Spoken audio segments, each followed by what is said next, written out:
नमस्कार मित्रों, मैं पुरुषोत्तम वर्मा आपका स्वागत करता हूं अपना उड़ान परिवार में। हम पढ़ रहे थे मारवाड़ का राठौड़ वंश। मारवाड़ का राठौड़ वंश तो हमने भाग नंबर 5 तक पढ़ लिया था, अजीत सिंह तक। तो अजीत सिंह के बाद में उसका बेटा अभय सिंह राजा बनता है। तो आइए आज बात करते हैं अभय सिंह की। अजीत सिंह हमने भाग नंबर 5 में पढ़ लिया था। अब आता है राजा अभय सिंह। अभय सिंह का जो शासनकाल था वो 1724 से लेके 1724 से लेके 1749 तक रहता है। तो इधर मैं लिख रहा हूँ 1724 से लेके 1749 तक जो शासनकाल था वो किसका था? अभय सिंह का था। अभय सिंह के काल में तो भय नहीं था। अमृता देवी बिश्नोई को भय नहीं था। अमृता देवी बिश्नोई को भय नहीं था। तो अभय सिंह का एक हाकिम था। नाम था गिरधर दास। क्या नाम था दोस्तों? गिरधर दास था। अभय सिंह का जो हाकिम था उसका नाम था गिरधर दास। तो अभय सिंह जोधपुर में एक गांव आता है जिसका नाम है गुडा मलानी बोल दो या दोस्तों खेजड़ली गांव। कौन सा? खेजड़ली गांव। गुडा मिलानी या खेजड़ली गांव। इस गांव के अंदर खेजड़ी के वृक्ष बहुत ज्यादा है। तो इस कारण अभय सिंह ने अपने महल में फर्नीचर के लिए लकड़ी की आवश्यकता थी। तो गिरधर दास को बोला कि खेजड़ली गांव में जाओ और वहां से खेजड़ी के वृक्ष काट लाओ। तो गिरधर दास यहाँ आया तो यहाँ पे एक महिला थी जिसका नाम था अमृता देवी बिश्नोई। उसका नाम था दोस्तों अमृता देवी बिश्नोई। और अमृता देवी बिश्नोई के पति का नाम था रामोजी जाट।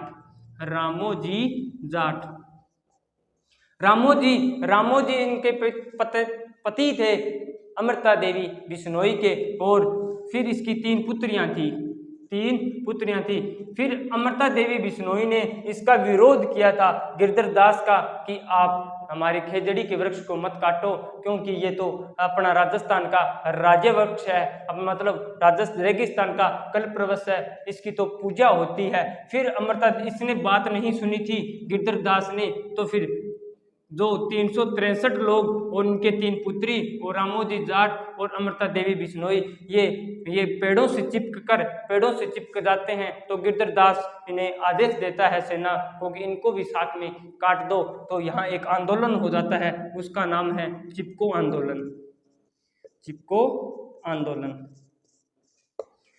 आंदोलन हुआ था। ये 12 सितंबर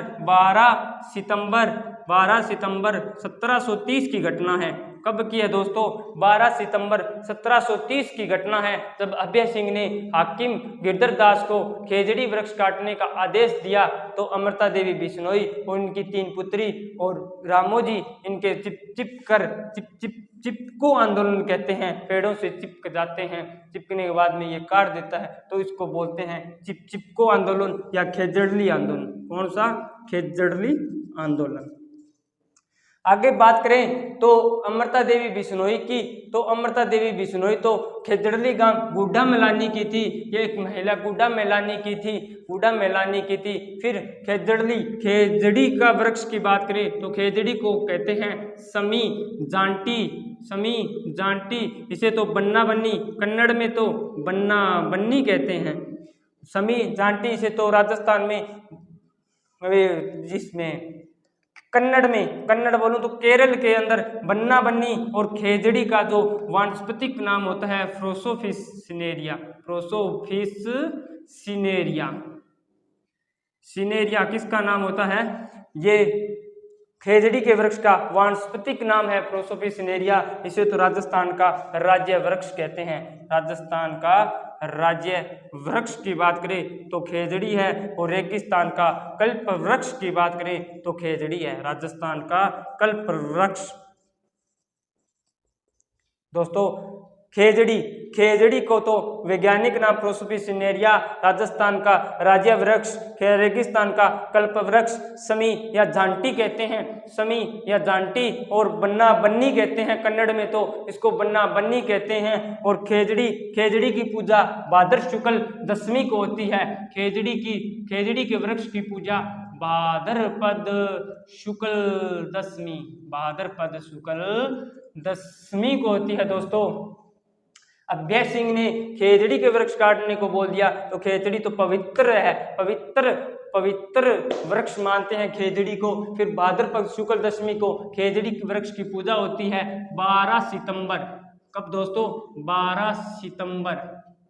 12 सितंबर को खेजड़ी दिवस बनाया जाता है, खेजड़ी दिवस या खेजड़ी दिवस बनाया जाता है। और भाद्र शुक्ल दशमी को त्योहार बनाया जाता है, खेजड़ी त्योहार। और इस दिन खेजड़ी त्योहार मनाया जाता है भाद्र शुक्ल दशमी को। तो खेजड़ी गांव है बूढ़ा मैलानी में, यहाँ पे मेला भरता है, यहाँ पे खेजड़ी का मेला भरता है। कब दोस्तों? भाद्र शुक्ल दशमी को। साथ में याद रखना, भाद्र शुक्ल दशमी को तेजाजी दशमी बनाई जाती है। तेजाजी तो 500 पीर में नहीं थे, तेजाजी तो 500 पीर में नहीं थे, तो तेज थे, तो तेज निकलिए। तो मारवाड़ के 500 पीर में पहला नाम आता है गोगा जी का, और तेजा जी तो नहीं थे। तो भाद्रपद शुक्ल दशमी को क्या मनाती है?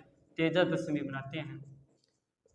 अभय सिंह के काल में तो बस एक ही बात रखना याद, 12 सितंबर 1730 को कौन सा आंदोलन हुआ था? चिपको आंदोलन या खेजड़ी आंदोलन किसके नेतृत्व में हुआ था?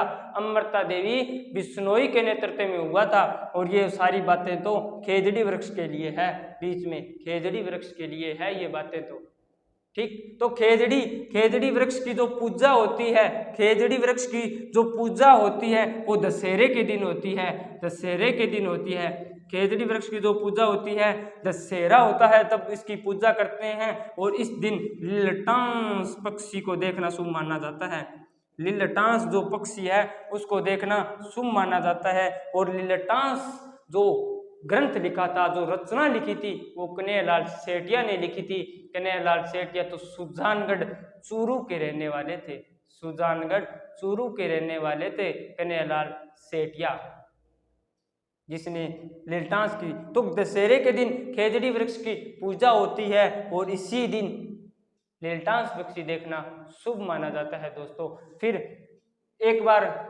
स्क्रीनशॉट ले लो, आगे चलना फिर।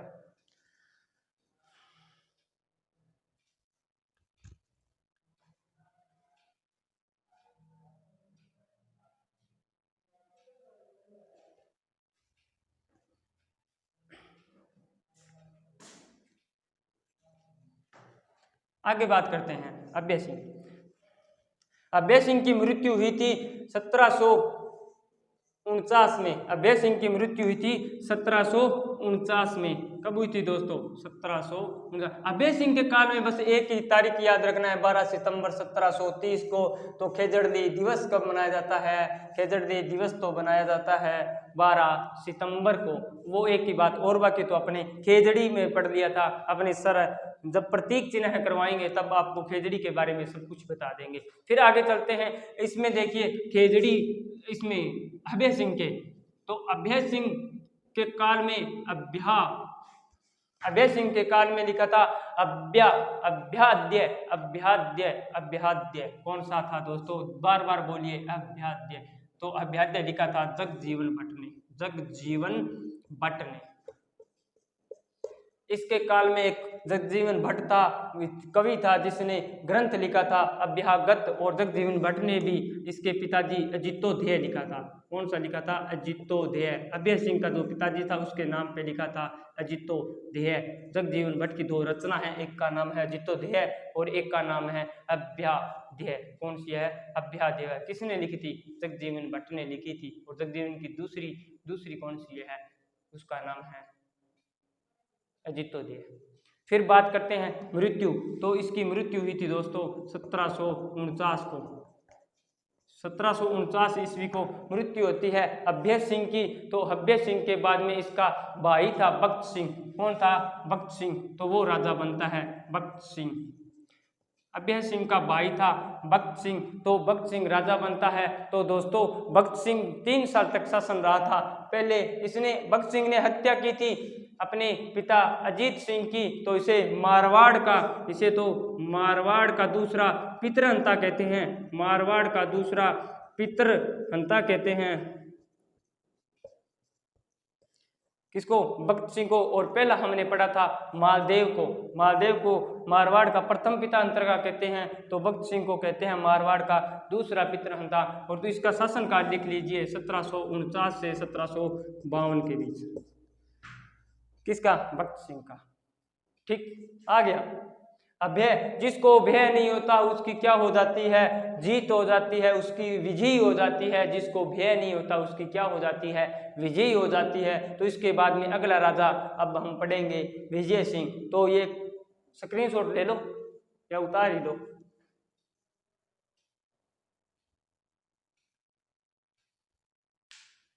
सुनिए,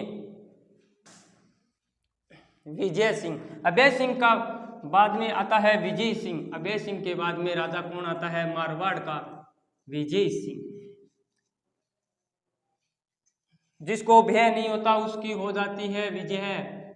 जिसको भय नहीं होता था उसकी हो जाती है विजय। विजय किसकी हुई थी? भीम की हुई थी। भीम का क्या रह गया था? मान रह गया था। तो विजय सिंह का जो शासनकाल है 1752 से 1793 तक, 1752 से लेकर 1793 तक इसका शासनकाल आता है। फिर विजय सिंह बात करते हैं। विजय सिंह के शासनकाल में एक सिंधिया जाति रहती थी। तो सिंधिया जाति इसके समकालीन सिंधिया जाति थी। उसका नेता था जयप्पा सिंधिया। उसका नेता का नाम था जयप्पा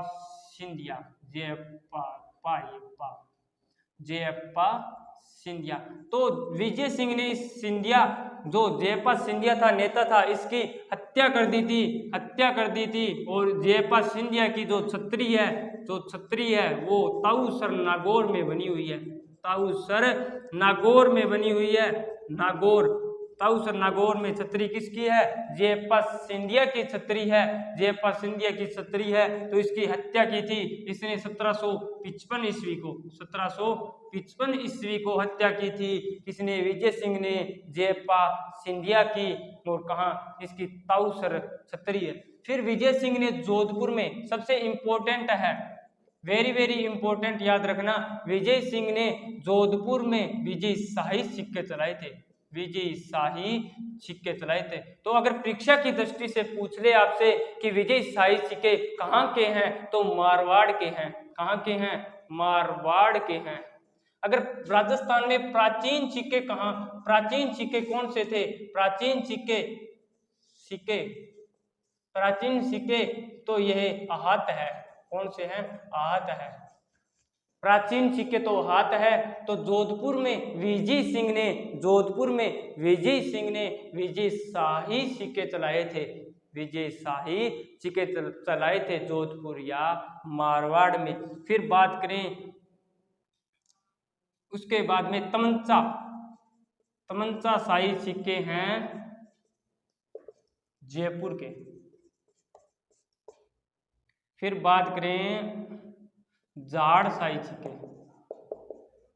ये है धौलपुर के। दोस्तों इधर ध्यान रखना। और फिर इसके बाद है अक्खे शाही सिक्के, ये है जैसलमेर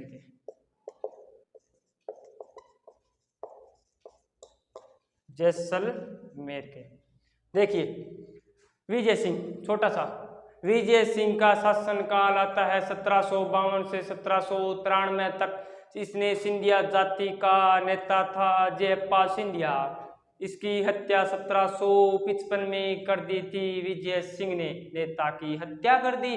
फिर जयप्पा सिंधिया की जो छतरी बनी हुई है वो ताऊसर नागौर में है। और आपको पता है ताऊसर नागौर की पान मेथी प्रसिद्ध है। ताऊसर नागौर की तो पान मेथी प्रसिद्ध है। और इसी विजय ने तो जोधपुर में विजय शाही सिक्के चलाए थे। तो तमंचा शाही जयपुर के, जाड़ शाही धौलपुर के, अक्खे शाही जैसलमेर के सिक्के हैं। और प्राचीन सिक्के तो कहाँ के हैं, हाथ के हैं। इसकी एक पत्नी थी, विजय सिंह की पत्नी थी, उसका नाम था गुलाब राय। गुलाब राय किसकी पत्नी थी, ये विजय सिंह की पत्नी थी। विजय सिंह की क्या थी, पत्नी थी, जिसका नाम था गुलाब राय। और अपना कवि राजा श्यामल दास जी कहते हैं, जो ढोलकिया गांव भीलवाड़ा में जन्मे थे कवि राजा श्यामल दास, उन्होंने तो जहांगीर का नमूना बताया है। जिसने तो जहांगीर का नमूना बताया है विजय सिंह को, जो कवि राजा श्यामल दास ने कहा है। श्यामल दास ने, जो कि ढोलकिया गांव के जन्मे थे, उनको उपाधि थी कवि राजा की, और कविवर की उपाधि है बांकीदास जी को। तो आगे चलते हैं। फिर विजय, जिसकी विजय हो जाती है, जिसकी विजय हो जाती है, तो विजय किसकी हुई थी, भीम की हुई थी। तो भीम के बाद में उसका भाई मान सिंह। तो आगे इसका स्क्रीनशॉट ले लो।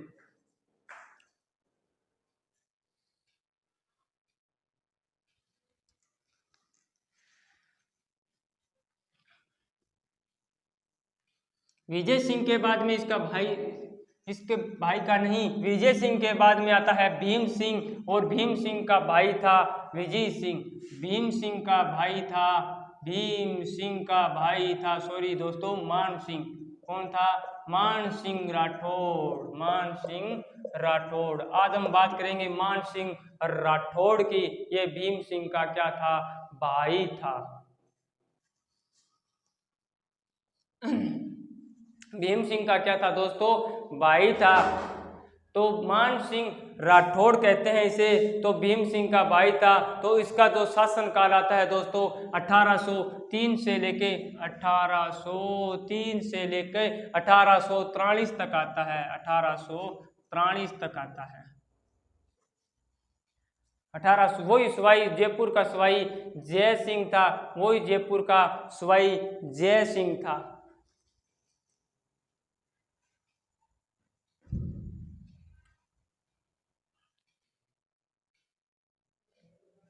इसका शासनकाल हम 1803 से लेके 1843, 1803 से 1843 मान सिंह राठौड़ का शासन था। जो 1803 में आएगा, मान सिंह आएगा, तो इसके काल में एक विवाद होगा। हमने पढ़ा था 1707 में समझौता हुआ था, देबारी समझौता। तो इसी 100 साल बाद होगा कृष्णा कुमारी विवाद। वो मान सिंह राठौड़ ही है। इसके दरबार में, इसके शासन में कृष्णा कुमारी विवाद हुआ था। जो 1807 में विवाद में आएगा, वो 1818 में अंग्रेजों से क्या करेगा, संधि करेगा। तो आइए देखते हैं अपना कृष्णा कुमारी विवाद, चलते हैं। तो देखिए दोस्तों, कृष्णा कुमारी विवाद हुआ था 1807 में। विवाद 1807 में कृष्णा कुमारी विवाद हुआ था। इसमें तो 3 रियासतें थी, देबारी समझौते में भी 3 रियासतें थी। तो देखिए 1800, इसमें एक था मारवाड़ का क्षेत्र, तो एक था मेवाड़ का क्षेत्र, तो एक था अपना, बोलिए, जयपुर का क्षेत्र, जिसमें आमेर बोल देते हैं। ठीक है दोस्तों, इधर देखिए, मारवाड़ का तो था भीम सिंह, और इसका भाई था मान सिंह राठौड़। कौन था, मान सिंह राठौड़। और फिर बात करें, इसका भाई था किसका, भीम सिंह का। तो मेवाड़ का कौन था दोस्तों, बताइए फिर, राणा भीम सिंह। कौन था दोस्तों, राणा भीम सिंह। यहाँ राव था, ये लगा दूं राव, ये राव था, ये राणा था। तो मेवाड़ में राणा, मारवाड़ में राव। तो मेवाड़ का राणा भीम था, तो इसकी पुत्री थी, उसका पुत्री का नाम था कृष्णा कुमारी विवाद। कृष्णा कुमारी विवाद नहीं, कृष्णा कुमारी थी। कृष्णा कुमारी थी, राणा भीम की पुत्री कृष्णा कुमारी थी। तो जयपुर का था जैसे जयपुर, जैसे जगत सिंह द्वितीय, जैसे जगत सिंह द्वितीय, जैसे जयपुर, राणा भीम की पुत्री कृष्णा कुमारी, तो भीम का भाई मान सिंह राठौड़। तो इसमें क्या हुआ, देखिए, सुनिए, फिर ध्यान लगा के सुनना, अभी यहीं बता दूंगा, सारा याद हो जाएगा। देखिए, राणा भीम ने अपनी पुत्री का रिश्ता किया था भीम सिंह के साथ, सगाई की थी, बेंटी का प्रोग्राम हो गया था। राणा भीम ने अपनी पुत्री भीम सिंह से क्या किया था, सगाई की थी, रिश्ता किया था। फिर ये मान सिंह, ये राव भीम सिंह क्या है, विवाह से पहले ही मर जाता है, विवाह से पहले ही ये इसकी मृत्यु हो जाती है। तो इसने, राणा भीम ने रिश्ता कर दिया था जगजीत सिंह के साथ। किसके साथ? जगजीत सिंह के साथ ये इसने रिश्ता कर दिया। तो ये नाराज हो गया था मान सिंह, इसने बोला हमारे मारवाड़ के अंदर ये राजकुमारी आनी थी, लेकिन ये कहाँ चली गई थी पुत्री, जगत सिंह के पास क्यों जा रही है? तो इसने कहा अब तुम मेरे साथ क्या करो, आप युद्ध करो। तो मान सिंह और जगत सिंह के बीच में एक युद्ध हुआ था। मान सिंह और जगत सिंह, नहीं, मान सिंह जगत सिंह, जगत सिंह मान सिंह, मान सिंह जगत सिंह, जगत सिंह मान सिंह, इन दोनों के बीच में युद्ध हुआ। तो इस युद्ध का नाम था गिंडोली का युद्ध, गिंगोड़ी गिंगोड़ी गिंगोड़ी गिंगोड़ी का युद्ध, साथ साथ में बोलिए दोस्तों, गिंगोड़ी का युद्ध हुआ था। गिंगोड़ी पड़ता है नागौर में, गिंगोड़ी पड़ता है नागौर में, कोई ना। मान सिंह जगत सिंह के बीच में युद्ध छिड़ गया था और कृष्णा कुमारी को लेके विवाद हो गया। तो इस युद्ध का नाम था गिंगोड़ी का युद्ध। गिंगोड़ी तो पड़ता है नागौर में, और इस युद्ध में जीता था जैसे जीता था, जैसे जीता था, जैसे जीता। जिसके अंदर जय छिपा हो उसकी जय हो जाती है, जिसके अंदर जय छिपा हो उसकी जय हो जाती है। इंपॉर्टेंट है परीक्षा की दृष्टि से। तो जीता कौन था? जगत सिंह जीता था। तो जगत सिंह जीता था। फिर राणा भीम को बोला कि ये मेरी पुत्री के लिए दोनों लड़ पड़े, तो दोनों के बीच में मेरी दुश्मनी भी हो सकती है, मान सिंह के साथ में, जगत सिंह के साथ में। तो इसने अमीर खां पंडारी, कौन था? अमीर खां पिंडारी, जो कि टोंक का संस्थापक था। टोंक का संस्थापक बोले तो कौन था? अमीर खां पिंडारी था। अमीर खां पिंडारी टोंक का संस्थापक था। टोंक एकमात्र मुस्लिम रियासत थी, मुस्लिम रियासत थी। तो इसने जहर दे दिया किसको? कृष्णा कुमारी को जहर दे दिया, कृष्णा कुमारी को जहर दे दिया था। किसने दिया था? अमीर खां पिंडारी ने दिया था। किसके कहने पे? राणा भीम के कहने पे। तो ये चल बसी, फिर ये विवाद हो गया। जो 1807 में कृष्णा कुमारी विवाद में आएगा, वो 1818 में संधि करेगा अंग्रेजों के साथ। 1818 ईस्वी को अंग्रेजों के साथ क्या करेगा? संधि करेगा। जो ईस्ट इंडिया कंपनी आई थी उस समय 1818 में संधि करता है। कौन? मारवाड़ का राजा मान सिंह, मारवाड़ का राजा मान सिंह। सुनिए, तो इसका आप एक बार स्क्रीनशॉट ले लीजिए, फिर आगे चलते हैं इसी के साथ। देखिए आगे, मान सिंह राठौड़ भीम सिंह का भाई था। इसी के शासन में 1807 में कृष्णा कुमारी विवाद हो गया। तो इसको तो एक नाथ संप्रदाय है था, नाथ संप्रदाय। तो नाथ संप्रदाय का एक संत हुआ था, नाथ संप्रदाय के एक संत हुए थे, उसका नाम था आयासनाथ। क्या नाम था? गुरु आयासनाथ, या इसे देवनाथ, गुरु आयासनाथ। आयासनाथ ने भविष्यवाणी की थी, आयासनाथ ने भविष्यवाणी की थी कि मान सिंह जी राठौड़, आप तो मारवाड़ के अगले शासक बनोगे। ये भविष्यवाणी किसने की थी? आयसनाथ ने की थी, कि हाथ की लकीर बता रही है कि आप मारवाड़ के क्या बनोगे? अगले शासक बनोगे। तो फिर ये भविष्यवाणी क्या हो गई थी? सिद्ध हो गई थी, मतलब सही हो गई थी, भविष्यवाणी सही हो गई। तो मान सिंह राठौड़ ने इनकी याद में जोधपुर में, कहाँ दोस्तों? जोधपुर में महामंदिर का निर्माण करवाया था। जोधपुर में महामंदिर का निर्माण करवाया था। इसी तो मान मंदिर बोलते हैं, महामंदिर बोलते हैं। इसका निर्माण किसने करवाया था? मान सिंह ने करवाया था। तो नाथ संप्रदाय की पीठ भी कहाँ पे है? महामंदिर में है। नाथ संप्रदाय की जो पीठ स्थान है वो कहाँ है? महामंदिर में है। तो सुनिए, नाथ संप्रदाय के थे आयसनाथ ने भविष्यवाणी की कि अगला राजा मान सिंह बनेगा मारवाड़ का। तो मान सिंह राठौड़ ने मंदिर का निर्माण करवाया था, महामंदिर और मान मंदिर। तो नाथ संप्रदाय की पीठ स्थान कहाँ पर है? तो पीठ बोले तो कहाँ है? महामंदिर में है। आ गया समझे? प्रधान पीठ बोल दो या पीठ बोल दो, ठीक है। कौन सी? प्रधान पीठ। फिर आप बोलोगे पीठ, कोई ना, होता है, ठीक है। तो इसके दरबार में, मान सिंह के दरबार में एक कवि था, उसका नाम था बांकीदास। क्या नाम था? बांकीदास। ये बांका नहीं था, इसका नाम ही है बांकीदास था।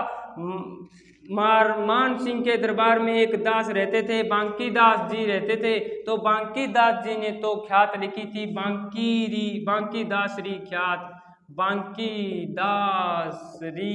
ख्यात। क्या लिखी थी? ख्यात। ख्यात होता है वंशावली, प्रसिद्धि, प्रसिद्धि, प्रसिद्धि, ख्यात, ख्यात, प्रसिद्धि। तो बांकीदास तो चारण जाति के थे, चारण जाति के थे। तो आपने पढ़ा था नैणसी जी ने तो नैणसी ख्यात लिखी थी। वो तो ख्यातों का क्या है? अपवाद है, अपवाद है। ख्यातों का क्या है दोस्तों? अपवाद है। क्यों है? क्योंकि नैणसी जी तो ओसवाल जाति के थे। आपको पता है ख्यात तो चारण जाति लिखती है। तो फिर देखिए, चारणों की कुल देवी करनी माता जी, ठीक है। तो बांकीदास जी ने ख्यात लिखी थी, इनके दरबार में रहते थे मान सिंह राठौड़ में। तो उनका क्या नाम? उनकी ख्यात का नाम था बांकीदासरी ख्यात, बांकीदासरी ख्यात। तो मान सिंह ने मेहरानगढ़ दुर्ग में, यानी जोधपुर में मान सिंह पुस्तकालय का क्या किया था? स्थापना की थी। मान सिंह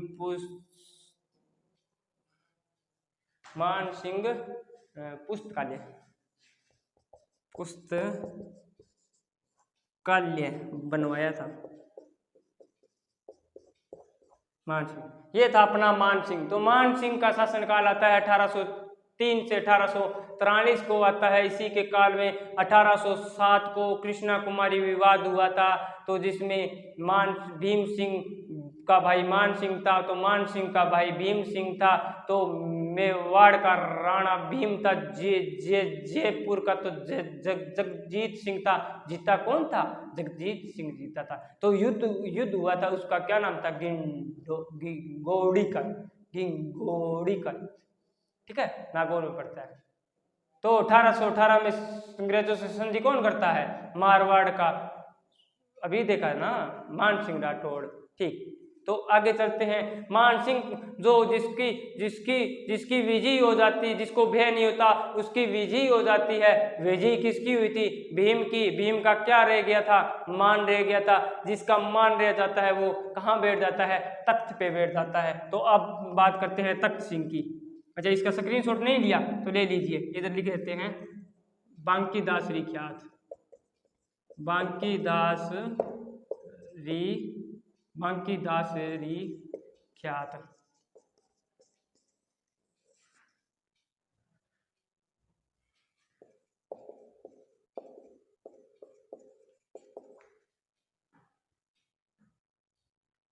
मान सिंह के बाद में चलते हैं अपने राजा था तख्त सिंह।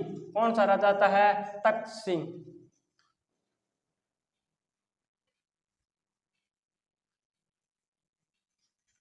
तख्त सिंह राजा बनता है अगला तख्त सिंह। तो तख्त सिंह का जो शासन काल आता है वो आता है तख्त सिंह 1843 से लेकर 1873 तक। तख्त सिंह के बारे में एक ही बात याद रखना, इसके बारे में एक ही बात याद रखना, ये 1857 की क्रांति का राजा था। अगर पूछ ले 1857 की क्रांति हुई थी, 1857 की क्रांति हुई थी, तो उसका जो राजा था मारवाड़ का वो उस समय कौन था? तख्त सिंह था। कौन था दोस्तों? तख्त सिंह था। कौन था दोस्तों? तख्त सिंह था। आगे बात चलते हैं, तख्त सिंह के बाद में आता है जसवंत सिंह द्वितीय। जसवंत सिंह प्रथम पहले पढ़ा था, अब आता है जसवंत सिंह सेकंड या जसवंत सिंह द्वितीय। तो जसवंत सिंह द्वितीय की हम बात करें तो इसके शासनकाल में, जसवंत सिंह द्वितीय के शासनकाल के अंदर इसके शासन में एक वैश्य रहती थी, उसका नाम था नन्ही बाई या नन्ही जान, नन्ही बाई, नन्ही बख्तन और नन्ही जान, एक ही है ये लड़की, इसके 3 नाम थे। नन्ही बाई नन्ही बख्तन थी, ये वैश्य रहती थी। तो इसने 1883 ईस्वी को दयानंद सरस्वती को जोधपुर में क्या दे दिया था, विष दे दिया था दयानंद सरस्वती को। किसने? नन्ही बाई नन्ही बख्तन नन्ही जान ने। किसके दरबार में थी? जसवंत सिंह के दरबार में थी दोस्तों। जहर दे दिया, तो इसका जहर कहाँ दिया था? रायका बाग प्लेस में दिया था। और हमने पढ़ा था पहले, रायका प्लेस बाग का निर्माण करवाया था जसवंत दे हाडी रानी। फिर बात करते हैं अपने जसवंत सिंह। तो इसका एक बार आप स्क्रीनशॉट देखिए, सुनिए।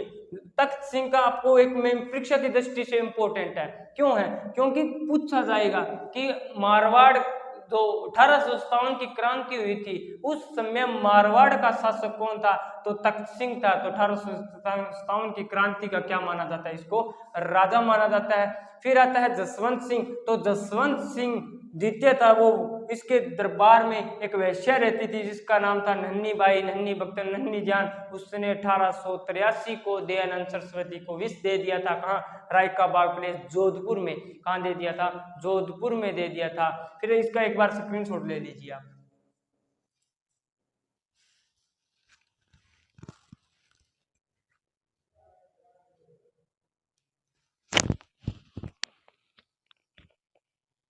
आगे चलते हैं। जसवंत सिंह का एक पुत्र आता है, उसका नाम है सरदार सिंह। जसवंत सिंह का पुत्र था सरदार सिंह ने जसवंत सिंह की याद में सफेद संगमरमर पत्थर से संगमरमर तो मकराना के प्रसिद्ध है। तो संगमरमर सफेद संगमरमर पत्थर से क्या बनवाया था? जसवंत थड़ा बनवाया था। एक महल बनाया था, उसका नाम था जसवंत थड़ा। तो राजस्थान में जसवंत थड़ा को कहते हैं राजस्थान का ताजमहल कहते हैं। राजस्थान का ताजमहल किसको कहते हैं? जसवंत थड़ा को कहते हैं। किसने बनवाया था? सरदार सिंह ने बनवाया था अपने पिता की याद में। फिर एक राजा आता है लास्ट और आज का अंतिम राजा, मारवाड़ राठौड़ वंश का जो अंतिम राजा पढ़ रहे हैं, उनका नाम था हनुमंत सिंह। क्या नाम है दोस्तों? हनुमंत सिंह। आज मारवाड़ का राठौड़ वंश कंप्लीट हो गया अपना भाग 6 तक। तो हनुमंत सिंह ये 18 जो एकीकरण का समय आया था 1956 वाले, जब एकीकरण का समय आया था, इस समय राजा कौन था मारवाड़ का? तो राजा था हनुमंत सिंह। ये हनुमंत सिंह वही था जिसने जोधपुर को पाकिस्तान में मिलाना चाह रहा था। ये एकीकरण अगर पूछे मारवाड़ का एकीकरण के समय राजा कौन था? हनुमंत सिंह था। ये वही राजा था जिसने जोधपुर को पाकिस्तान की रियासतों में शामिल कर रहा था, लेकिन ये हो नहीं पाया था। तो फिर आज का अंतिम राजा अपना मारवाड़ का राठौड़ वंश कंप्लीट होता है किसके साथ? हनुमंत सिंह के साथ। तो जोधपुर जाने नहीं देंगे, जोधपुर तो पाकिस्तान में जाने नहीं देंगे। फिर हम आगे बात करेंगे तो कब करेंगे? जब बीकानेर का राठौड़ वंश पढ़ेंगे अगला भाग। तो आइए इसी के साथ आज की मैं विदा लेना चाहूँगा। और मैं बता दूं आपको जाते जाते, मारवाड़ के राठौड़ वंश कितने? मारवाड़ का जो राठौड़ वंश है इनके मैंने बनाए थे 6 भाग, 1 2 3 4 5 और 6, तो इन 6 भागों के अंदर मारवाड़ का पूरा पूरा कंप्लीट है। तो परीक्षा की दृष्टि से मैंने इंपॉर्टेंट बातें बताई है आपको।